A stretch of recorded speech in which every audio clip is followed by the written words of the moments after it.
Baik, kita bergerak pula ke persidangan yang bakal dianjurkan. Dan mungkin kita akan lihat perkaitan di sini tentang persidangan dan juga kes yang bakal mengenai pada 11 April nanti. Boleh Doktor berikan kita spesifik persidangan yang bakal dianjurkan ini dan mengapa sebenarnya dianjurkan?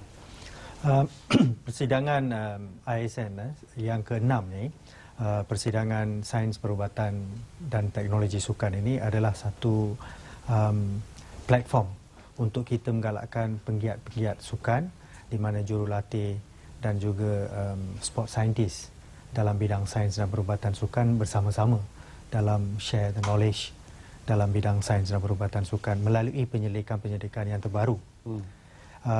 Dalam persidangan ini yang specialnya adalah kita dapat melibatkan lebih daripada 20 orang pakar-pakar daripada luar negara dalam bidang sains dan perubatan sukan bersama-sama dalam persidangan ini, bersama-sama dengan 5 orang lagi daripada pakar tempatan dalam bidang perubatan sukan di dalam persidangan ini.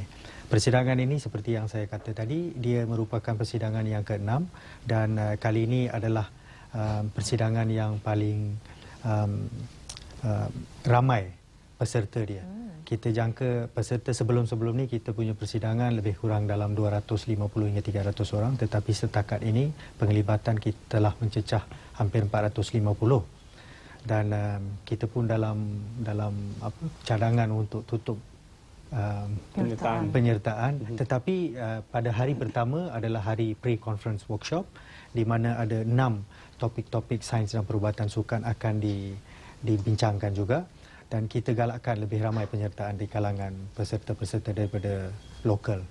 Dan setakat ni penglibatan peserta daripada dalam dan luar negara dalam pre-conference workshop pun amat menggalakkan. So berbincang tentang penglibatan dan juga perkaitan di antara sains sukan dan juga isu-isu dalam sukan dan sebagainya. Ini adalah pendedahan. Program-program seumpama ini adalah pendedahan awal kepada penggiat-penggiat sukan supaya mereka tahu lebih kepada aspek sains dan perubatan sukan. So apabila mereka tahu dan aplikasi dalam aspek sains dan perubatan ini dapat menyebabkan prestasi atlet dapat dipertingkatkan. Awareness can be created. So ini semua adalah objektif-objektif yang kita selain daripada share of information daripada pakar-pakar daripada luar dalam bidang penyelidikan terkini amat diperlukan di Malaysia dengan adanya pembaharuan dalam sukan melalui kita punya new announcement by our minister that ISN will play more important role in sports. Jadi kita telah memilih conference ini sebagai satu platform untuk sama-sama menjayakan program ini. Ya, baik. Satu perkara yang sentiasa membimbangkan saya sebagai seorang yang juga bergiat dalam sukan adalah suplemen dan nutrisi sukan itu sendiri. Ia dihasilkan oleh pakar-pakar sains dan juga pakar-pakar nutrisi dan boleh diakses oleh orang ramai. Sekarang ni dengan penggunaan internet, kita boleh beli barang-barang ini daripada Amerika Syarikat dan sebagainya. Perkataan seperti anabolic dan sebagainya jelas terpapar pada label barang itu. Namun barang-barang ini juga adalah diklasifikasikan sebagai terlarang dalam dos-dos yang tertentu. Bagaimana pihak ISN melihat kemasukan barang-barang ini ke dalam Malaysia? Bukan saja untuk diambil oleh ahli sukan kita, tetapi oleh orang ramai. Kerana kita mempunyai akses kepada suplemen dan juga nutrisi ini yang dijual dengan mudah. Doktor, Datuk, siapa sahaja boleh menjawab. Lebih guna. Sebenarnya, gejala doping ni bukan saja satu perkara yang akan mengganggu seorang atlet pada tahap prestasi tinggi. Ia sebenarnya, kalau tidak dibendung, akan menjadi suatu cabaran yang hebat kepada kesihatan umum. It is a big public health risk.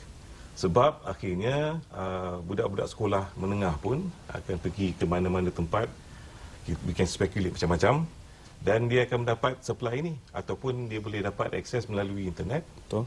Jadi ini satu perkara yang akan menyebabkan masalah kesihatan daripada segi penyalahgunaan bahan-bahan ini. Bahan-bahan seperti steroid anabolik, testosteron dan sebagainya adalah biasanya digunakan kebanyakan masanya untuk perawatan yang sahih di dalam bidang perubatan dan bukan untuk kegunaan ini. Ini adalah suatu perkara yang kita telah perhatikan dan pada masa sekarang kita sudah pun berbincang dengan pihak-pihak berkuasa bertanggungjawab tertentu seperti Kementerian Kesihatan, bahagian farmasi, pihak kastam.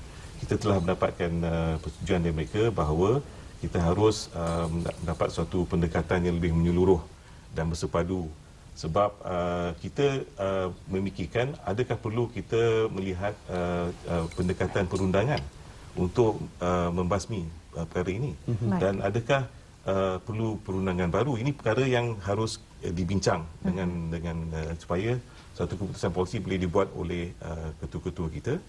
Tetapi pada masa yang sama, adakah kita mempunyai undang-undang sedia ada yang boleh kita kuat kuasakan, kita gunakan mungkin dengan sedikit